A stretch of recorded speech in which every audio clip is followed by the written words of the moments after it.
Quick question. Why do you feel like garbage at 2 p.m. every day? The yawning, the fog, the I need sugar now panic, yet the scale barely budges and that stubborn belly fat won't leave.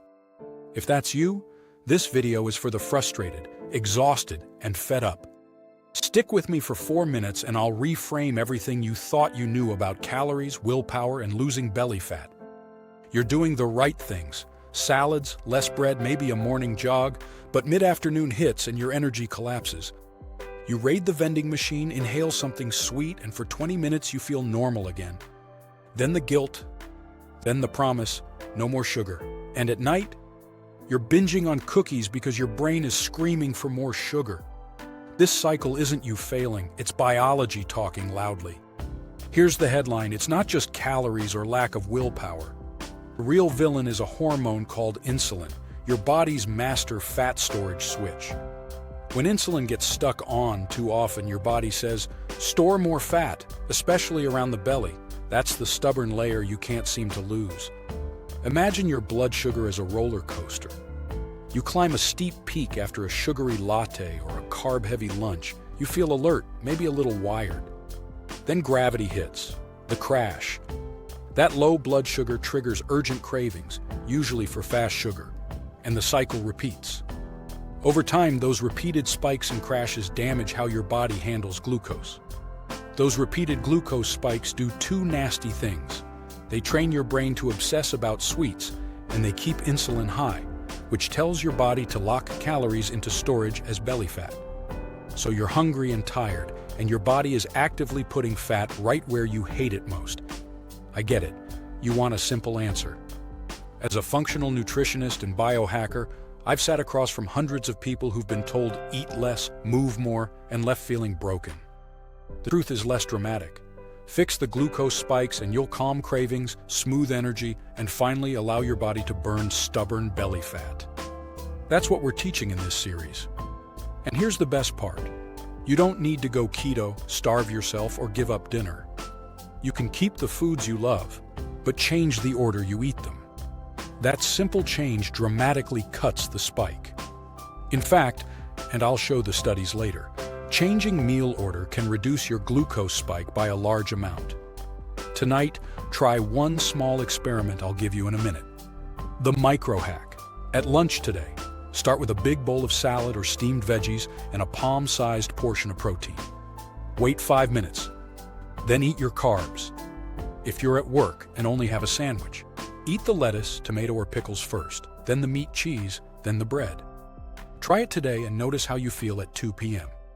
Do that one tiny experiment and you'll start to see how your body responds. Less slump, fewer cravings, and for many people, a tiny but immediate drop in late-day snacking. But there's a bigger fix if insulin is already dulled from years of spikes. And that's what we'll explore in the next chapter. If you want a simple, science-backed path off the glucose roller coaster and a plan to actually shrink belly fat, keep watching. Up next, how insulin resistance develops. I'll use a nightclub metaphor you'll never forget, and the exact 3-step order you should eat every single meal. Hit like, subscribe, and let's get your energy back. All right, let's get nerdy for a minute, but I promise I'll keep it visual and simple. To fix belly fat, you don't need a PhD. You need to understand one core problem: insulin resistance. And I've got a nightclub metaphor you'll never forget. Picture every cell in your body as a tiny nightclub. The club wants glucose, that's the party goer, inside to fuel the dance floor.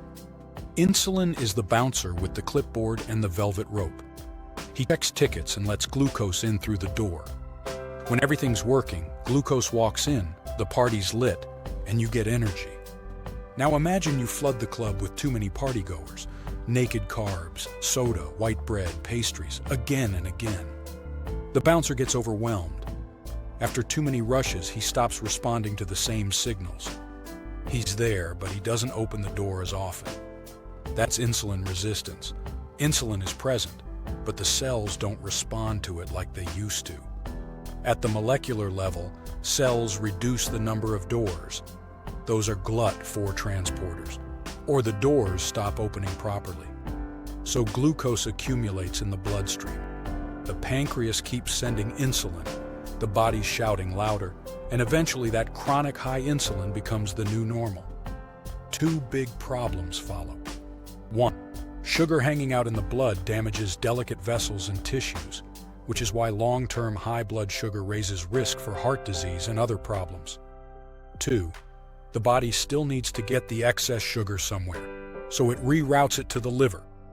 The liver turns that excess glucose into triglycerides, and a significant portion is deposited as visceral fat around your organs. Visceral belly fat is not just a stubborn cushion. It's metabolically active. It releases inflammatory signals and hormones that further interfere with insulin signaling. It's like the nightclub's manager calling in troublemakers. They amplify the chaos so the bouncer performs even worse. That's why belly fat often predicts metabolic problems more than other types of fat. So you get caught in a vicious loop: spikes, insulin surges, receptor downregulation, more glucose in blood, more liver fat creation, more visceral fat, more inflammation, worse insulin signaling.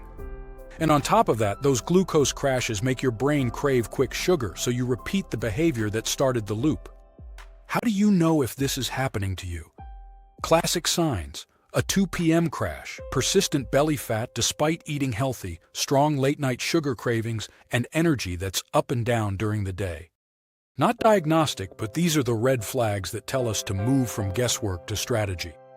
The good news: insulin resistance is reversible, especially early on. You don't have to wait for dramatic weight loss. Small, smart changes can resensitize cells and flatten those spikes. Up next, the exact 3-step food order: fiber first, protein and AMP, fat second, carbs last, and the science showing how powerful that order is. Here's the part most people miss.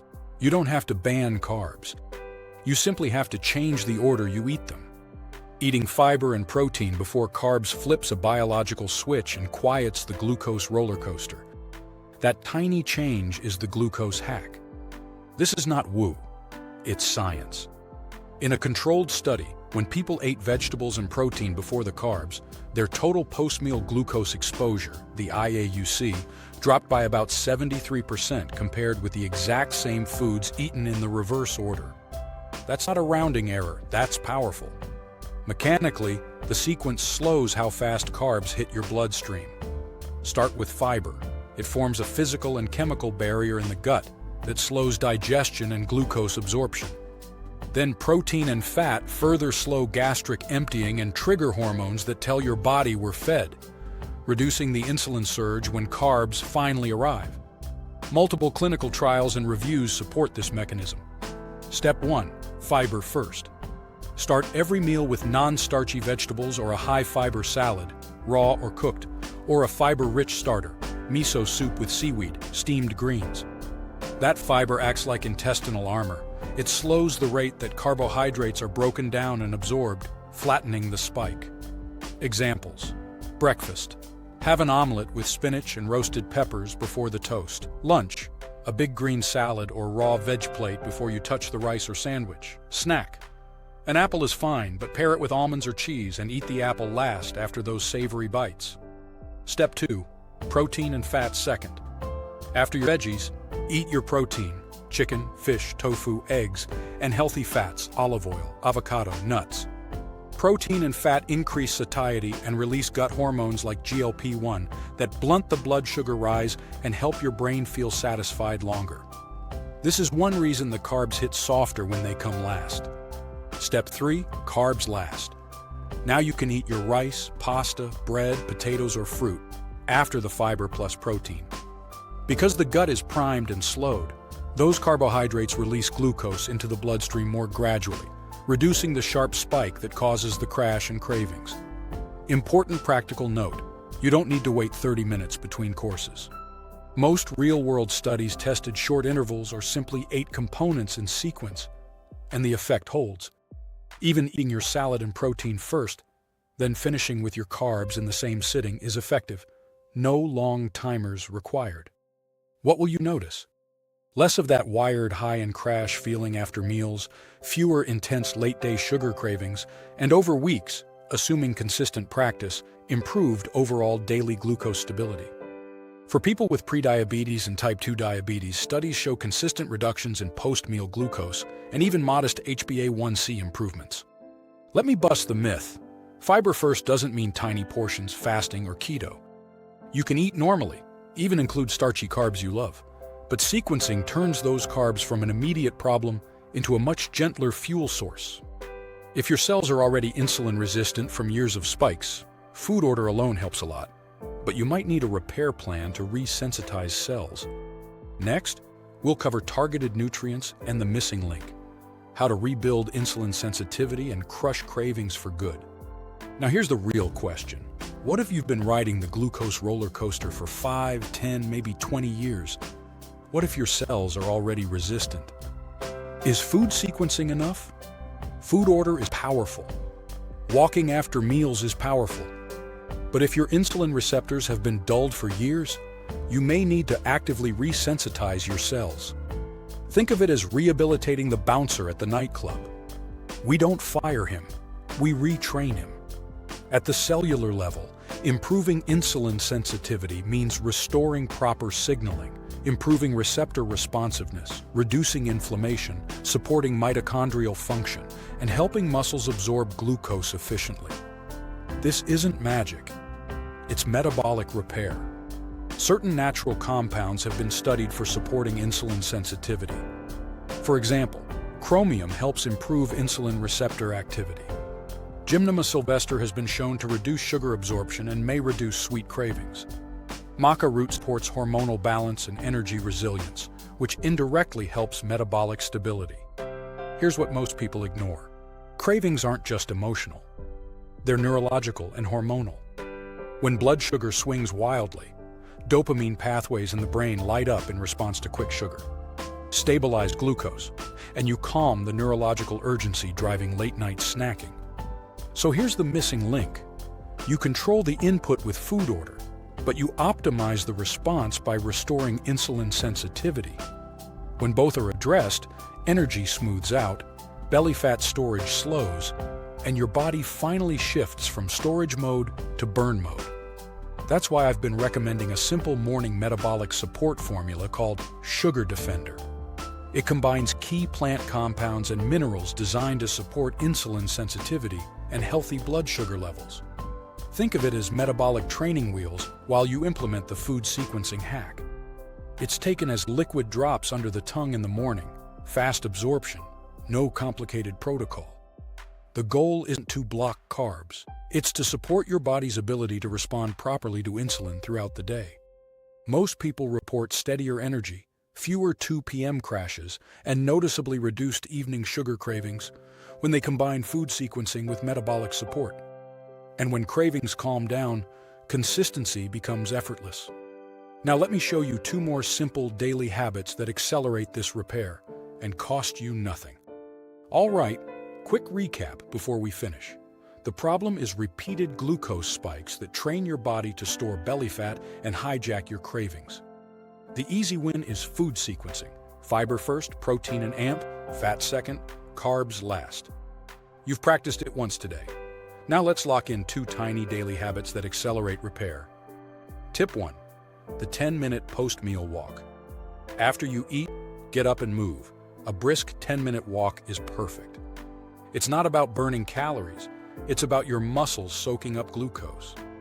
Think of your leg muscles as a big sponge that helps pull sugar out of the blood. Do this after lunch and dinner, and you'll blunt the spike and shorten the roller coaster. No time? Walk in place, march up and down stairs, or do a quick set of bodyweight squats beside your desk. The key is to activate big muscles soon after the meal. 10 minutes is the sweet spot that's easy to do and surprisingly powerful. Tip 2. Apple cider vinegar before meals. A simple ACV trick can blunt post-meal glucose. Try 1 tablespoon of raw apple cider vinegar in a large glass of water 10-15 minutes before a carb-heavy meal. It's cheap, low risk for most people, and can be remarkably effective at smoothing the spike. Other quick win: prioritize sleep 7-8 hours. Manage stress, even 5 minutes of deep breathing matters. Keep protein at every meal, and stay hydrated. These are foundation habits. They make the sequencing and supplements work even better. Measure what matters. Notice whether your 2 p.m. crash fades, whether you skip the vending machine, and whether evening cravings decrease. Keep a simple 7-day log. Energy at 2 p.m., 110, number of snacks after 6 p.m., and how often you walk after meals. Small wins add up fast. If you want a structured boost while you retrain your body, try combining food sequencing with a gentle metabolic support like Sugar Defender. People commonly pair the morning drops with the sequencing strategy for a 30-day experiment. Track your energy, cravings, and waist measurements and see what changes. If you try this, tell me in the comments what changed in your 2 p.m. energy and your nighttime cravings. I read them. If this helped, smash like, subscribe, and share this with someone who's stuck in the belly fat roller coaster. Small changes beat big extremes every time.